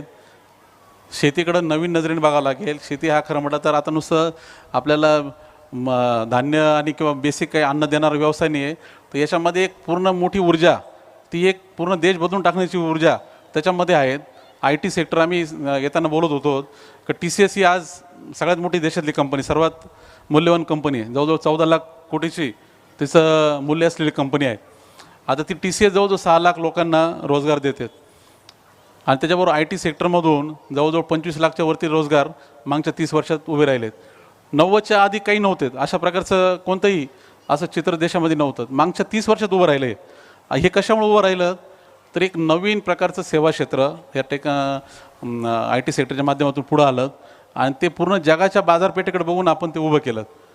एवढा जो काही IT सेक्टरचा सगळा जो काही विकास झाला याचं कारण हे फक्त भारतातली बाजारपेठ न गृहीत धरता जगाची बाजारपेठ गृहीत धरून आपण त्या क्षेत्राला डेव्हलप केलं. भारतातले 2च सेक्टर जे खऱ्या अर्थाने जागतिक पातळीवर ज्यांनी सिद्ध केले तर एक तर IT सेक्टर आणि दुसरं फार्मा सेक्टर. हे 2 उद्योगांना तुम्ही जर पाहिलं तर त्यांनी मागच्या 30 वर्षामध्ये देशाच्या इकॉनॉमीमध्ये भर तर घातलाच, एकंदरीत आपली इकॉनॉमी त्यांनी पुढे नेली, पण रोजगार मोठ्या प्रमाणात तयार केला, जी देशाची सर्वात महत्त्वाची गरज आहे. मग एवढी मोठी लोकसंख्या आपण एकीकडे आपल्या देशाला आज एक पहिल्या क्रमांकाचा लोकसंख्या देश म्हणून आपली ओळख तयार केली, पण एवढं ह्या लोकांना हाताला देईल काम आपण देऊ शकत नाहीत. उलटं ते बेरोजगारी वाढत चाललीत आणि जो ताण ओव्हरऑल लोकसंख्येवर येतो आहे, मग 80 कोटी लोकांना तुम्ही त्यांना 2 रुपये 3 रुपयांनी तांदूळ देणार आणि तशा प्रकारची भूमिका मांडणार तर आपला प्रवास सगळा चुकीचा चालला आहे असं मला वाटतं. शेतीकडं आता ह्या वेगळ्या नजरेने बघावं लागेल की शेतीमधूनच रोजगार तयार होतील. त्या शेतकऱ्याला प्रत्येकाला एक स्वतंत्र त्याला एक प्रकारचं एक आर्थिकदृष्ट्या हा शेती व्यवसाय पूर्णपणे जागतिक पातळीवर एक उत्तम दर्जाचा व्यवसाय म्हणून कसा उभा करता येईल अशा प्रकारची धोरणं अशा प्रकारचे दृष्टिकोन जर ठेवला तरच खऱ्या अर्थाने भारत बदलेल, देश बदलेल आणि त्या दृष्टीने शेतीकडे सरकारने बघायला हवं असं मला वाटतं. शेतीला तुम्ही कोणत्याही प्रकारच्या हे आता ज्या काही तुमच्या जुन्या कल्पना होत्या अन्नदाता बळीराजा आणि जय जवान जय किसान अशा सहानुभूतीच्या नजरेने आणि किंवा किसान सन्मान योजनेच्या निमित्ताने 6,000 रुपये वाटायची अशा नजरेने बघायच्या ऐवजी तुम्ही जर एक त्याला प्रत्येक शेतकऱ्याला उद्योजक म्हणून जर पाहायला लागलेत आणि त्याला उद्योजक म्हणून मग त्याला कसं उभा करता येईल, त्याला सन्मानाने कसं जगता येईल, त्याचा तो जो काही आहे तो काही व्यवसाय आहे 2 एकर 3 एकर शेतीचा तो कशा अर्थाने फायदेशीर होईल, त्याला सन्मानाने जगता येईल, एवढं उत्पन्न कसं मिळेल, हे जर आपण त्या दृष्टीने जर धोरणं आखायला लागलो तर एक वेगळं चित्र पूर्ण देशात तयार व्हायला लागेल. आज नुसतं नाशिक जिल्ह्याचं तुम्ही चित्र पाहिलं ते मी सह्याद्रीचं उदाहरण सांगितलं का एक इंडस्ट्री म्हणून, पण तुम्ही पूर्ण नाशिक जिल्ह्याची द्राक्षाची एकंदरीत पूर्ण आपल्या इंडस्ट्रीची परिस्थिती पाहिली. इंडस्ट्री शब्द मी जाणीवपूर्वक वापरतो आहे, जसं शुगर इंडस्ट्री शब्द वापरला जातो, मिल्क इंडस्ट्री शब्द वापरला जातो किंवा ॲटोमोबाईल इंडस्ट्री जसं वापरला जातो तसं प्रत्येक पीक एक इंडस्ट्री आहेत आणि जे ते नाशिक जिल्ह्यामध्ये ते नैसर्गिकतेने झालं. कोणी फार धोरणांनी केलं, कोणी काही फार एखाद्या पक्षाने धोरणं आखले म्हणून झालं असं काही नाही. शेतकऱ्यांच्या स्वतःच्या प्रयत्नातून नैसर्गिकरित्या धडपडीतून ते उभं राहिलेली एक इंडस्ट्री आहे. तिची जर तुम्ही एकंदरीत जर पाहिली आकडेवारी पाहिली आज पुऱ्या महाराष्ट्रामध्ये जवळजवळ 16,000 कोटीची उलाढाल द्राक्ष इंडस्ट्रीतून होते. नुसतं नाशिक जिल्ह्यामध्ये 5 लाख लोकांना रोजगार द्राक्ष इंडस्ट्रीतून तयार झाला आहे. म्हणजे जर तुम्ही रोजगार सगळा म्हणजे शेतामध्ये काम करणारे सर्व मजूर, त्याच्याबरोबर नंतर द्राक्षाच्या पॅकिंग यंत्रामध्ये काम करणारे मजूर, त्याबरोबर द्राक्षाला सपोर्टिंग ज्या काही इंडस्ट्री आहेत पॅकिंग मटेरियलवाले असतील, लॉजिस्टिकवाले असतील, त्यातून होणारा रोजगार सगळा जोडला तर 5 लाख लोकांना रोजगार या द्राक्ष इंडस्ट्रीने तयार केला. अशी कोणती इंडस्ट्री दुसरी का ज्याच्यामध्ये एवढी ताकद आहे. आता हे द्राक्षाचं मी जे उदाहरण दिलं तुम्हाला असे कमीत कमी 100 पिकं दिसतील का ज्याच्यामध्ये अशा एक 40,000 50,000 कोटीची इकॉनॉमी तयार करण्याची ताकद आहे. त्या प्रत्येक इंडस्ट्रीमध्ये मोठ्या प्रमाणात रोजगार तयार करण्याची ताकद आहे. दुसरीकडं त्यातून प्रत्येक शेताला एक फॅक्टरी म्हणून उभं करण्याची ताकद आहे. कमीत कमी एकरी 2 लाख ते 3 लाखाचं उत्पन्न तयार करण्याची ताकद आहे. 3 एकर शेतामधून सुद्धा कमीत कमी 6 लाख रुपये म्हणजे महिन्याला 50,000 रुपये हे शाश्वत उत्पन्न देण्याची ताकद आहे. हे सगळं आहेत. फक्त ते आपोआप काही घडणार नाही, आपोआप अशा प्रकारचं चित्र काही तुम्हाला तयार होणार नाही. चित्र तयार करावं लागेल. ते तयार करण्यासाठी तशा प्रकारचे ठरवून प्रयत्न करावे लागतील. त्यासाठी सरकारच्या पातळीवर मुळात तर तसं एक धोरणच बदलावं लागतील का आता शेतकरी हा अन्नदाताने बळीराजाने हा व्यावसायिक आहे, हा जागतिक स्पर्धेमध्ये त्याला कसं टिकता येईल, त्या प्रकारचं उभं कसं करता येईल अशा प्रकारची धोरणं, तशा प्रकारची मुक्त अर्थव्यवस्था, त्या प्रकारचे त्याला गरजेप्रमाणे त्याला जे काही लागतं आहे सगळे मूलभूत सगळे रिसोर्सेस ते कसे देता येतील अशा दृष्टीने विचार करावा लागेल आणि तेव्हा शेती बदलेल. नाहीतर शेतीचा गुंता काही सुटणार नाहीत आणि जे काही झालेली एकंदरीत कोंडी आहेत ती काही सुटणार नाहीत. शरद जोशी एक मुद्दा 92 नंतर सातत्याने मांडायचे आहेत. पहिलं तर जे काही जागतिकीकरण आणि जागतिक हे सगळी अर्थव्यवस्था मुक्त अर्थव्यवस्थेचे धोरणं गॅट करायच्या निमित्ताने स्वीकारले तर त्याचा पहिला खंबीर आणि हिरोईन पुरस्कार केला तो शरद जोशींनी केला. आणि त्यामागे त्यांची भूमिका जी होती का सरकारने जी समाजवादी व्यवस्थेमध्ये कोंडी केलेली आहे त्या कोंडीतून सुटायचं तर पहिलं तर शेतकऱ्याला एक व्यवसाय म्हणून उभं केलं पाहिजे आणि त्याला जागतिक बाजारामध्ये संधी तयार करून दिल्या पाहिजेत. आणि तशा प्रकारची धोरणं सरकारने तशा प्रकारची ती स्वीकारली पाहिजेत. त्यामुळे मुक्त अर्थव्यवस्थेची ती एक अर्थाने 92च्या दरम्यान जी आपल्या देशाची कोंडी झाली होती, त्यातून मनमोहन सिंग आणि नरसिंह राव त्यांच्या काळामध्ये आपण ग्लोबलायझेशन स्वीकारलं. आपण त्याला म्हणजे खाजगीकरणाला पाठिंबा द्यायला सुरुवात केली, उदारीकरणाला पाठिंबा द्यायला सुरुवात केली, ग्लोबलायझेशनला पाठिंबा द्यायला सुरुवात केली. आणि त्यातून मग बाकी सेक्टर म्हणजे तुम्ही IT सेक्टरचं मागाचं मी उदाहरण दिलं, फार्मा सेक्टर दिलं, हे ज्या पद्धतीने बदलले तशीच शेती बदलावी असं खरं तर अपेक्षित होतं. पण मागच्या 30 वर्षामध्ये इतर क्षेत्राला ज्या पद्धतीने सरकारने जागतिकीकरणाच्या सगळ्या पूर्ण प्रवाशी जोडलं, तर शेतीला काही जोडू दिलं नाहीत. जे काही ग्राहक धोरणं, ग्राहकाला धार्जिनी धोरणं त्याचा भाग म्हणून सरकारने शेतीची कोंडी करून ठेवली. तर ते आता चित्र बदलण्याची पहिली गरज आहे. प्रत्येक पिकाला जागतिक पातळीवर इंडस्ट्री म्हणून कसं उभं करता येईल, ते जागतिक पातळीवर ती टिकेल कशी, म्हणजे व्यावसायिक पद्धतीने ती टिकेल कशी, वाढेल कशी, अशा प्रकारची एकंदरीत परिस्थिती निर्माण करण्याची गरज आहे. द्राक्षाच्या शेतकऱ्यांनी हे सिद्ध करून दाखवलेत. आज द्राक्ष जर तुम्हाला कल्पना आहे की आपल्या नाशिकची द्राक्ष युरोपच्या प्रत्येक घराघरापर्यंत जातात. फेब्रुवारी, मार्च, एप्रिल, मेचा महिना असा आहे. तुम्ही युरोपला कुठे जा, जर्मनी जा, लंडनला जा, नाही तर अजून कोणत्याही स्कॅन्डिनेव्हियन कंट्रीज जा, तर प्रत्येक सुपर मार्केटमध्ये, प्रत्येक दुकानामध्ये तुम्हाला नाशिकचे द्राक्ष दिसतील. आणि ते नाशिकच्या छोट्या छोट्या शेतकऱ्यांनी 2 एकरवाल्या 1 एकर शेतकऱ्यांनी पिकवलेली द्राक्ष ते तिथल्या युरोपच्या प्रत्येक घरात जात आहेत. आता हे काही याच्यामध्ये सरकारची काही भूमिका नाही आहेत किंवा सरकारने फार काही मोठं केलेलं नाही काम. हे नैसर्गिकरित्या इथल्या शेतकऱ्यांचे ते धाडसी स्वभाव आणि त्याचबरोबर स्वतःची क्षमता जी तयार झाली त्यातून हे सगळं चित्र बदललं आहे.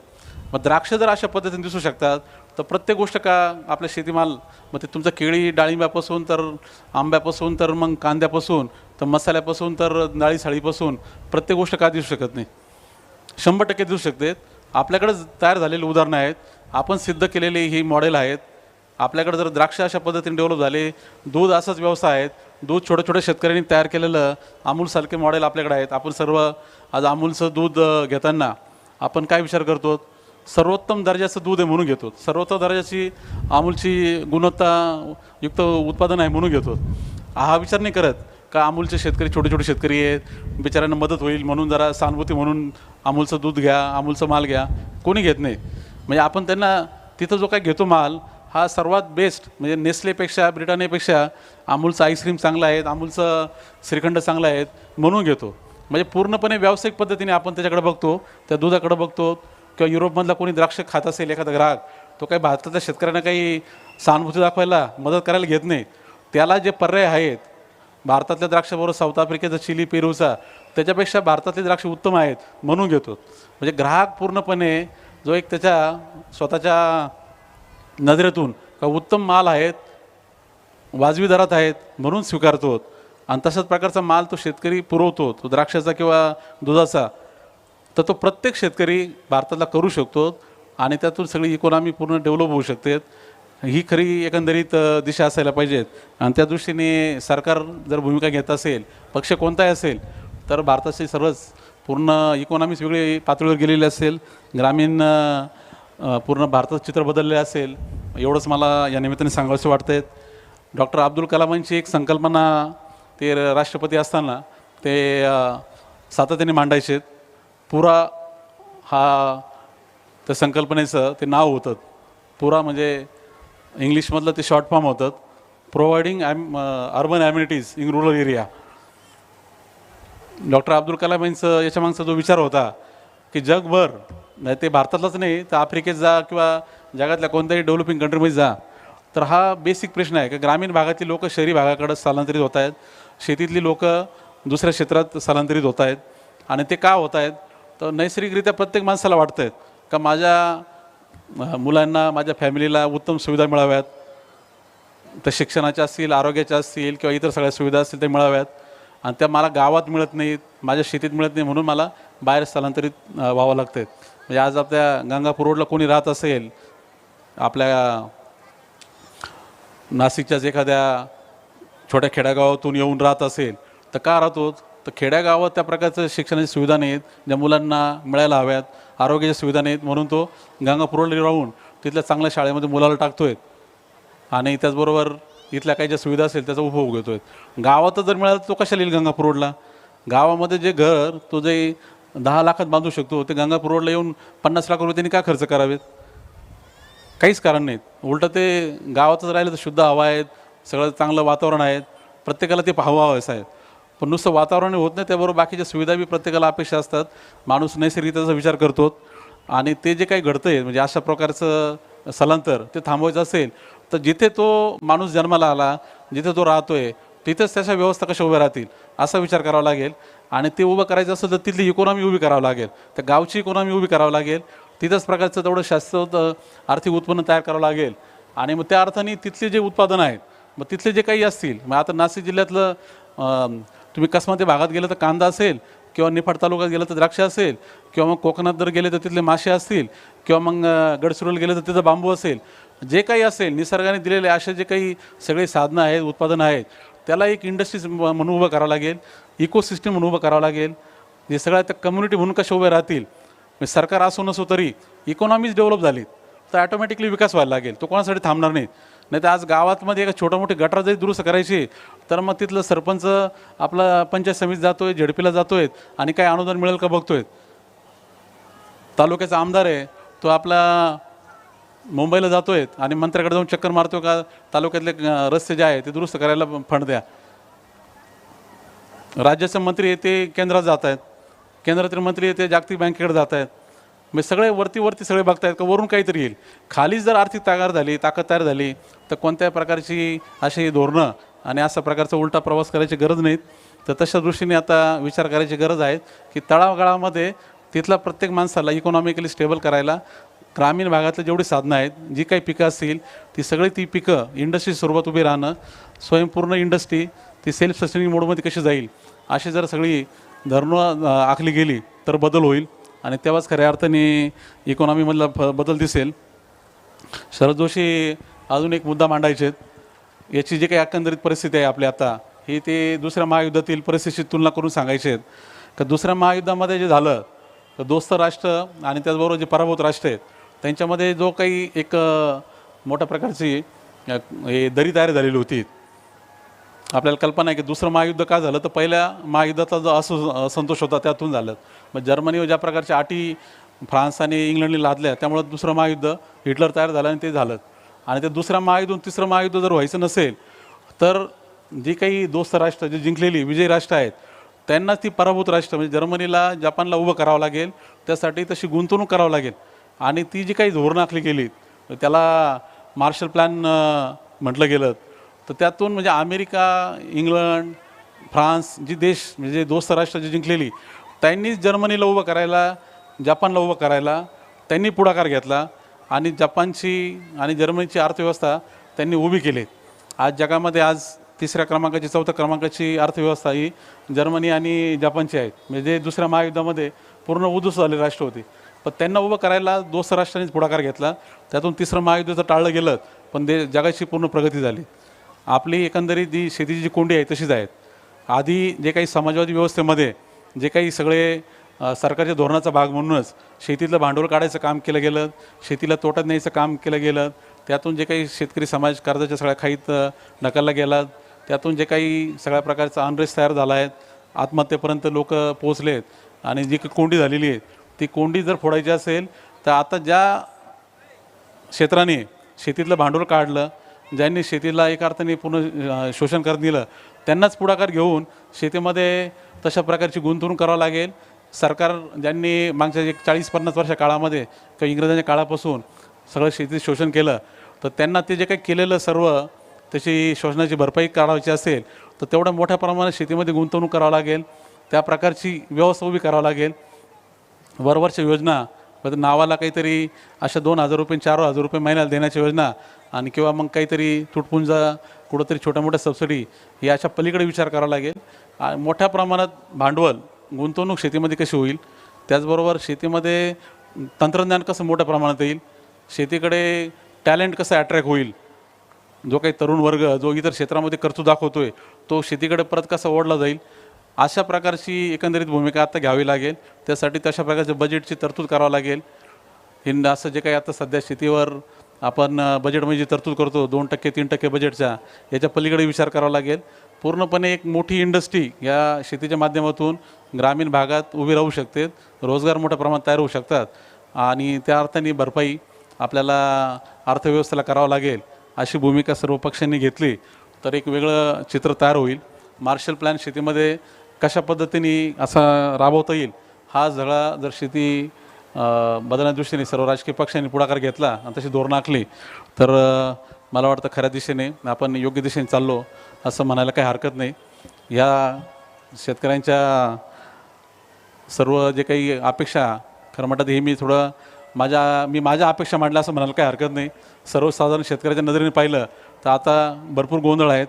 पंजाबच्या शेतकऱ्याच्या नजरेने पाहिलं तर तो म्हणेल असे काही आमची मागणी नाही, आम्हाला तर आमचा हमीभाव वाढून द्या, आमचा सध्या जो काही गव्हाचा भाव आहे तो दुप्पट करून द्या. अशाच प्रकारच्या त्यांच्या मागण्या आहेत. जो काही कृषी कायद्याच्या निमित्ताने जो गोंधळ झाला का पंजाबच्या शेतकऱ्यांनी उलटं धोरण घेतलं. खरं तर कृषी कायद्याच्या निमित्ताने सरकार बाजारपेठ मोकळे करायला निघालं होतं. सरकार मुक्त अर्थव्यवस्थेच्या मूळ प्रवाहाकडे शेतकऱ्यांना घेऊन जायला लागलं होतं. पण पंजाबमधल्या शेतकऱ्यांचा उलटा विरोध झाला. त्यांनी उलटं ते हाणून पाडलं. आणि त्याचं कारण असं आहे का मागच्या 40-50 वर्षामध्ये जी त्यांना एक सवय लागली की सर्व पाणी, लाईट, त्याचबरोबर शेतीमालाचं मिनिमम सपोर्ट प्राईसच्या अंडर हे खरेदीची गॅरंटी, त्यातून एक जी सवय लागलेली म्हणजे जसं पिंजऱ्यातल्या पोपटाला आहे त्याला बसल्या बसल्या त्याला सर्व पाणी मिळतं आहे, त्याला बसल्या बसल्या खायला मिळतं आहे, काळजी घेतो आहे मालक सर्व, पण पिंजरा ठेवलेला आहे, पिंजऱ्याच्या बाहेर काही जाऊ देत नाहीत. आता त्याला ती सवय लागली पिंजऱ्यात राहायची. त्याला एक दिवस जर पिंजरा मोकळा केला आणि त्याला जर म्हटलं का तू उद्यापासून मुक्त आहे, तू अन्न शोध, तुला पाहिजे तिथं बस, तुला पाहिजे तसं कर, पाहिजे तर पिंजऱ्यात येऊन बस, पाहिजे तर बाहेर झाडावून जाऊन बस, पण तो त्याला तयार नाही. तो म्हणतो नाही मला इथंच बसायचं आहे, मला इथंच वाढा, माझं मस्त चाललं आहे. तर अशा प्रकारची मानसिकता ती थोडीशी काहीतरी पंजाबमध्ये झालेली आहे आणि त्यामुळे मग ते जे काही चाललेलं आहे म्हणजे त्या प्रकारच्या अपेक्षा सरकारकडून त्यानुसार ती सगळी भूमिका घेत आहेत. तर ती भूमिका आणि मी जी मांडतो ही भूमिका पूर्ण वेगळी आहेत. मी जी काही भूमिका मांडली ही पूर्ण इथल्या आपल्या नाशिकच्या सगळ्या शेतकऱ्यांची जी काही 40-50 वर्षात बदललेली मानसिकता आहेत, शेतकरी संघटनेच्या शरद जोशींच्या विचारातून म्हणजे एक पूर्णपणे शास्त्रीय विचारातून घडलेली मानसिकता आहेत. आणि हा नुसताच मांडायचा विचार नाही किंवा बोलायचीच भाषा ही सगळी कल्पना नाही आहे. ही प्रत्यक्ष कृतीत आलेल्या ह्या सगळ्या गोष्टी आहेत. सह्याद्रीचा जो काही तुम्ही मगाशी फिल्मच्या माध्यमातून पाहिलेलं तिथलं सगळं बदललेलं चित्र आहे, तर हे सगळे त्या विचारावर फक्त कृती केल्यामुळे घडलेले चित्र आहेत.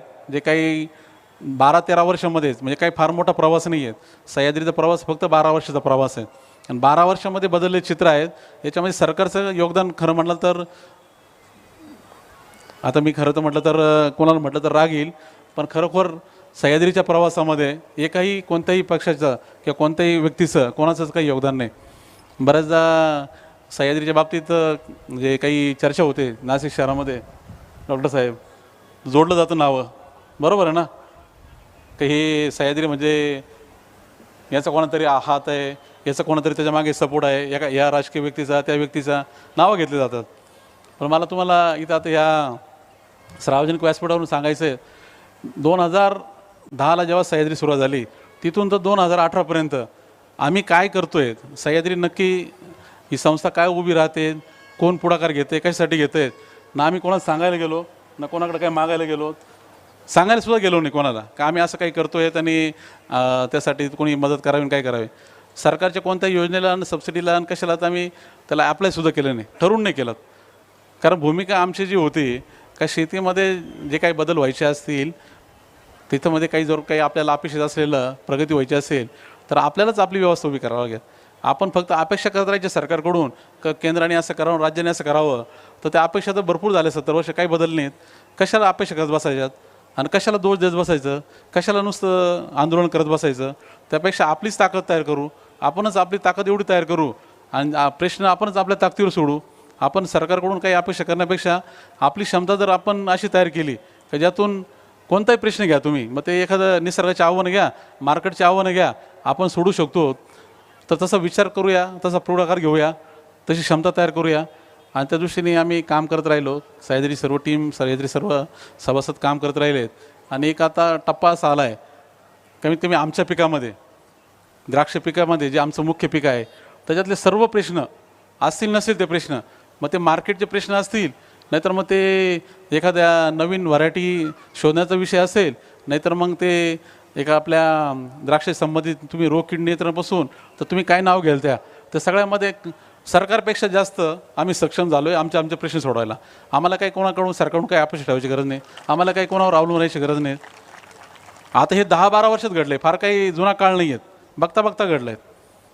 म्हणजे आजचा जो काही काळ आहे हा खरं पाहिलं तर हा सगळा बदल तंत्रज्ञानामुळे घडवायचा काळ आहे. माणसाच्या स्वतःच्या हिमतीवर त्याच्या स्वतःच्या ताकदीवर सगळं जग बदलून टाकायचा काळ आहे. आंतरप्रोनरशिपचा काळ आहे, उद्योजकतेचा काळ आहे. पूर्ण सगळंच भारत जो बदलतो आहे. आता तुम्ही प्रत्येक सेक्टरमध्ये जर पाहिलं तो जो काही बदल घडतो आहे तुम्हाला, हा जे काही नवीन सगळे अशी तरुण पिढी उद्योजकाच्या नजरेने बघतेत, समाजातल्या प्रश्नाकडे बघतेत आणि त्यासाठी ते पूर्ण स्वतःला गाडून घेऊन त्या सेक्टरमध्ये काम करतायत. अशा लोकांच्या हातून बदल होण्याचा काळ आहे. हा काही एखाद्या राजकीय व्यक्तीच्या किंवा एखाद्या फक्त पक्षाच्या धोरणामुळे बदलायचा काळ नाही आहे. जागतिक या सगळ्या अर्थव्यवस्थेमध्ये प्रत्येक माणसामध्ये पाहिलं तर ऊर्जा आहे, ती ऊर्जा तिला संधी आहे ती मोकळी होण्याची.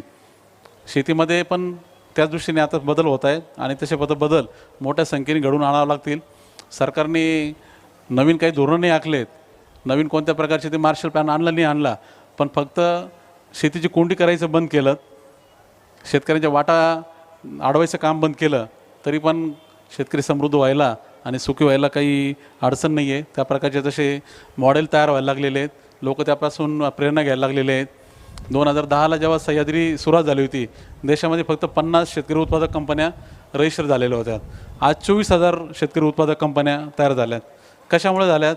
का काही उदाहरणं तयार झालेत. अरे हे जर या वाट्याने जाऊन यशस्वी होऊ शकतात, हे जर बदल घडवून आणू शकतात त्यांच्या आयुष्यात, तर आपल्या आयुष्यात का बदल घडू शकत नाही? लोक प्रेरणा घ्यायला लागले, लोक बदल घडवून आणायला लागलेत. आणि हे फक्त आत्ता जे काही आहेत नवीन जे वारं शेतीमध्ये वाहत आहेत ते फक्त थांबू नका, एवढंच मी सरकारकडून अपेक्षा करेल. सर्वच कोणत्याही असेल, केंद्रातलं असेल, राज्यातलं असेल आणि त्याचबरोबर कोणत्याही पक्षाचं असेल, एवढीच मी अपेक्षा करेल. त्यापेक्षा वेगळी कोणती अपेक्षा सरकारकडून माझी तरी नाही किंवा सह्याद्रीच्या कोणत्याही शेतकऱ्याची नाही. बाकी तुम्ही मग मी जसं म्हटलं पंजाबच्या शेतकऱ्याच्या नजरेने बघाल, इतर शेतकऱ्यांच्या नजरेने बघाल, तो त्यांच्या अपेक्षा त्यांच्या एकंदरीत मानसिकतेनुसार आहेत, त्याला एकमेकाशी जोडू शकत नाहीत. दोन वेगळ्या प्रकारची विचारधारा तयार व्हायला लागली आहे देशामध्ये. शेती क्षेत्रामध्ये काही पिकं जे आहे ती राजकीय पिकं आहेत का ज्याच्यामध्ये सरकारची लुडबुड ही ठरलेली आहे, जी होणारच आहेत. अजून 20-25 वर्ष तरी काही बदलणार नाही. कांद्याचं घ्या, नाही तर गव्हाचं घ्या, तांदळाचं घ्या, साखरेचं घ्या, कापसाचं घ्या. अजूनही पुढच्या 15-20 वर्ष फार काही धोरणामध्ये फार बदल नाही होणार. पण ते जे काही पिकं आहेत हे 15-20 पिकं साधारण 23 पिकाला सरकार मिनिमम सपोर्ट प्राईस देते आणि तिथे सरकारचं लुडबुड चालू असते.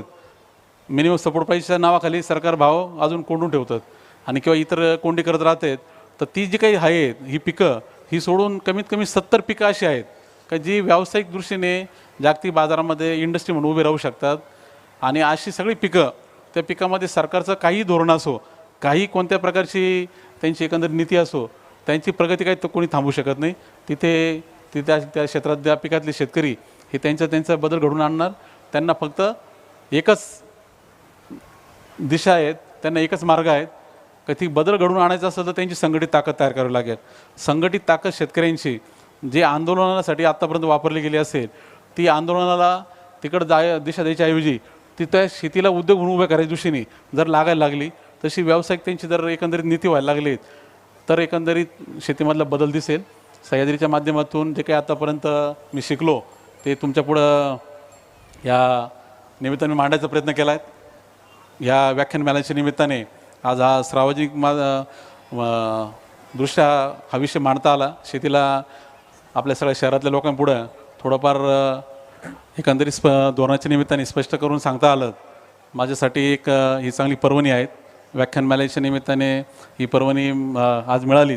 मी सर्व व्याख्यानमालेच्या सर्व पदाधिकाऱ्यांचे परत एकदा धन्यवाद व्यक्त करतो आणि आपली रजा घेतो. धन्यवाद.